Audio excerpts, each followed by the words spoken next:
연금저축펀드 가입해서 세액공제 받고 2월에 13월에 월급 타가라는 말 많이 들으셨죠?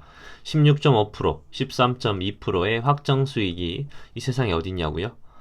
근데 이거 모르고 했다가는 진짜 더 비참한 노후를 맞이할 수 있습니다. 제가 진짜 어떻게 활용해야 하는지 제대로 말씀드리겠습니다. 최대로 하면 연간 22%의 수익률로 올라갑니다. 안녕하세요. 유익한 재테크 정보를 전달하는 재테크 알림이입니다. 오늘은 사뭇 자극적인 내용으로 인트로를 한번 붙여보았어요. 얼마 전에 친구가 진짜 아무것도 모르고 무작정 연금저축 계좌를 파서 돈 넣으면 되냐고 물어보더라고요. 얼마를 어떻게 어디에다가 이런 건 전혀 모르는 상태로 말이죠. 그걸 듣고 아차 싶었습니다. 사람들이, 그리고 특히 2030 세대들이 이런 거에 대해서 매우 무지하고 많은 영상들이 너무 과하게 연금저축펀드나 계좌에 대해 홍보만 하고 있는 게 아닐까 생각을 했습니다. 그래서 오늘은 연금저축계좌, 그 중에서 연금저축펀드를 가지고 현명하게 노후를 준비할 수 있게끔 유익한 정보를 전달드리고요. 이후 어떤 상품을 어떻게 넣을지, 마지막으로 수익을 극대화시킬 수 있는 다소 공격적인 방법까지 전달드리겠습니다. 수익률은 아까 말씀드린 것처럼 22%까지 올라가고요. 영상 들어가기 앞서서 앞으로 훨씬 더 유익한 영상들 준비되어 있는데 관심 있다면 구독과 좋아요, 알림 설정 부탁드리겠습니다. 그럼 본격적으로 영상 시작하겠습니다. 네, 먼저 연금저축 계좌에 대해서 간략히 설명하고 가겠습니다. 국민연금으로는 택도 없는 우리의 노후를 우리 스스로 책임지기 위해서 활용해야 하는 계좌이고요. 나라에서는 그런 준비된 노령층이 많아지면 훨씬 국가 경제에도 도움이 되겠죠. 그래서 이렇게 개인이 준비하는 사람들에게는 절세라는 세금 혜택을 통해 노후 준비를 장려하는 계좌입니다. 납입 한도는 1,800만 원이고요. 이 중에 600만 원은 세액공제가 됩니다. 공제율은 5,500만 원 연간 소득 이하인 자에게는 16.5%의 세액공제를 해주고요. 그 해당 소득을 초과하면 13.2%의 세액공제를 해줍니다. 단 이걸 55세부터 수령 가능하고요. 그땐 3.3에서 5.5%의 세금을 떼갑니다. 자, 여기까지 들으면 정말 어마어마한 장점이 있는 계좌입니다. 600만 원에 16.5%면 99만 원인데요. 이건 말 그대로 확정 수익이죠.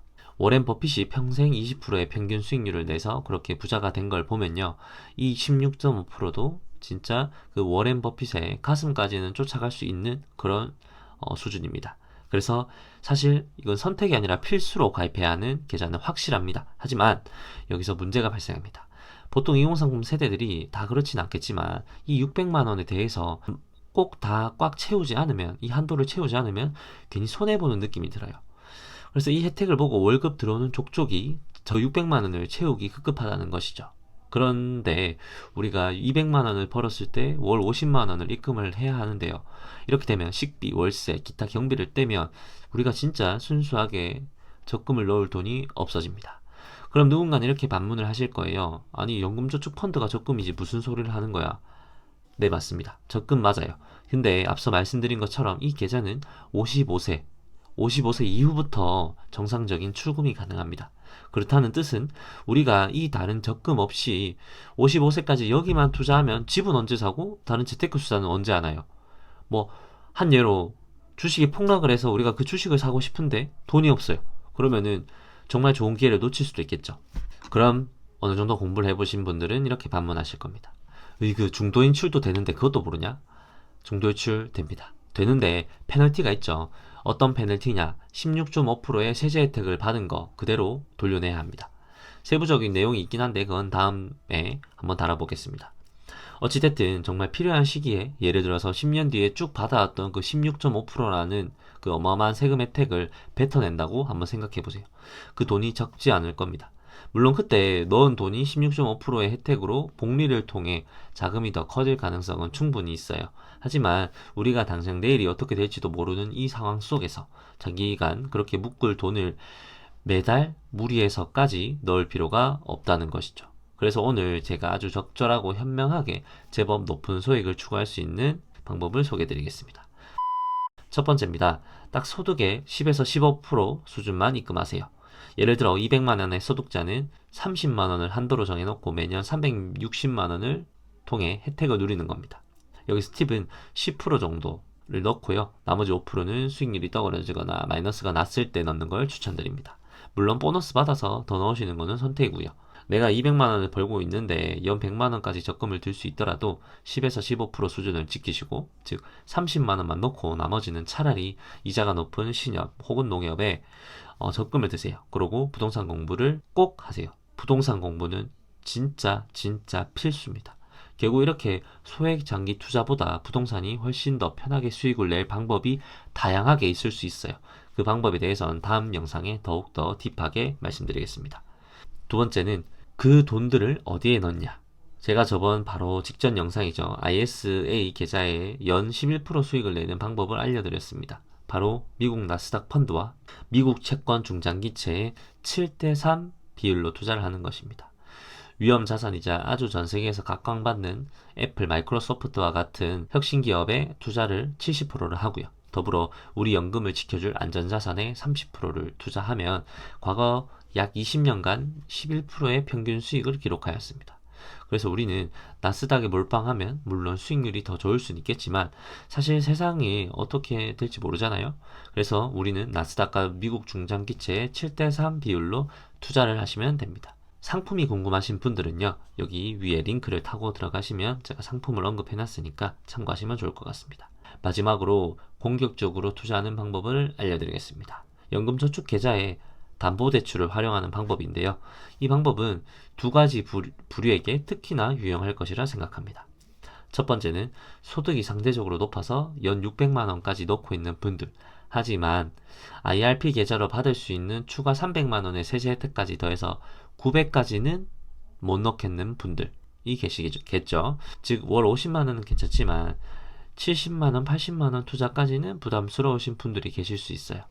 두 번째는 1년에 600만 원까지도 넣기 부담스럽고 한 3, 400만 원까지 넣고 계신 분들, 이분들에게도 유리한 전략입니다. 하지만 그분들도 꼭 600만 원까지 혜택은 받고 싶어요. 그런 분들에게는 정말 유익한 전략이 될 수 있습니다. 수익을 최대로 하면 연 22%까지 올라갑니다. 첫 번째 분들은요, 좀 더 쉽게 설명드리겠습니다. 우리가 연 600만 원을 넣으면요, 보통 50에서 60% 수준의 담보대출을 받을 수 있어요. 이자는 증권사마다 차이가 있지만 보통 5, 6%라고 보시면 되고요. 그럼 600만 원에 50%, 즉 300만 원을 6% 이자로 대출받아서 IRP 계좌로 투자를 하는 겁니다. 그럼 단순히 계산해도 6% 이자를 내고 16.5%의 세제 혜택을 보면 무조건 이득이겠죠.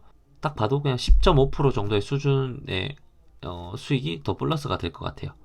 더 간단하게 한번 계산해 보겠습니다. 300만 원의 6% 이자는 단순히 18만 원 이자가 연간 나간다고 보시면 됩니다. 근데 우리가 16.5%의 혜택을 받으면 49만 5천 원이 들어오게 되죠. 그러면 단순 계산해도 31만 5천 원의 수익이 발생하게 됩니다. 내 돈은 똑같이 600만 원을 넣었는데 300만 원의 추가 레버리지를 통해서 수익률을 극대화할 수 있는 방법입니다. 네, 두 번째 부류입니다. 연 3, 400만 원의 세제 혜택을 받는 분들, 이분들도 마찬가지입니다. 200만 원을 더 넣어서 600만 원의 세제 혜택을 누리고 싶죠. 근데 이런 분들은 마찬가지로 50%의 대출을 받아서 200만 원을 추가 납입하세요. 그럼 600만 원이 채워지고 세제 혜택의 효과가 극대화돼서 수익률을 훨씬 더 높일 수 있습니다. 다만 주의할 점이 반드시 있습니다. 세제 혜택은 그 해에만 발생하지만 이자는 매년 나가겠죠. 근데 이런 분들을 어떤 상황에서 활용하면 좋을까요? 나의 포트폴리오 수익률이 낮아졌을 때 혹은 마이너스가 됐을 때 어떤 특정 상황으로 인해서 전체적인 지수가 떨어졌을 때 활용하면 매우 좋습니다. 나스닥, 미국채 이것들이 망할 것 같습니까? 제 생각에는 장기간 결국 우상향할 거라 확신합니다. 과거 그래프를 보시면 정말 아름다운 우상향 그래프를 보여주고 있습니다. 물론 한 달, 두 달, 1년에 출렁임은 있을 수 있어요. 하지만 우리가 연금 펀드의 장점이 뭘까요? 강제로 장기 투자를 할 수 있다는 것인데요. 그렇기 때문에 수익률이 저조할 때 좀 더 제도를 활용해서 수익률을 극대화한다면 앞으로 장기간의 복리 효과와 시너지가 발생해서 훨씬 더 투자금 대비 안정적인 노후를 기대하실 수 있을 거라 생각합니다. 네, 오늘은 이렇게 연금저축 펀드를 효율적으로 활용하고 여러 가지를 고려하여서 운영할 수 있는 방법에 대해서 설명을 드려보았어요. 연금저축펀드가 너무 좋다는 것은 잘 알고 계실 거예요. 어떤 계좌 상품이 있는지도 너무 잘 아시기도 하고요. 근데 무작정 좋다고만 하고 사실 어떻게 활용해야 이 장점들을 극대화시킬 수 있는지 대해서 혹은 무작정 투자한다고 다른 투자를 포기하는 거나 마찬가지인 행위를 해서는 안 되겠죠. 여러 자산 증식을 위해서는 오히려 그런 방법이 마이너스가 될 수 있기 때문에 이런 부분도 한번 언급드렸습니다. 따라서 이 영상을 보시는 여러분들만큼은 보다 현명하고 계획적으로 투자를 해서 훨씬 더 안정적인 노후 연금과 여러 가지 투자 수익을 함께 실현해 나가시기를 바라겠습니다. 오늘도 긴 영상 봐주셔서 감사하고요. 나가시기 전에 구독과 좋아요, 알림 설정 꼭 부탁드리겠습니다. 궁금한 점은 아래 댓글 남겨주시고 다음엔 훨씬 더 유익한 영상으로 찾아뵙겠습니다. 감사합니다.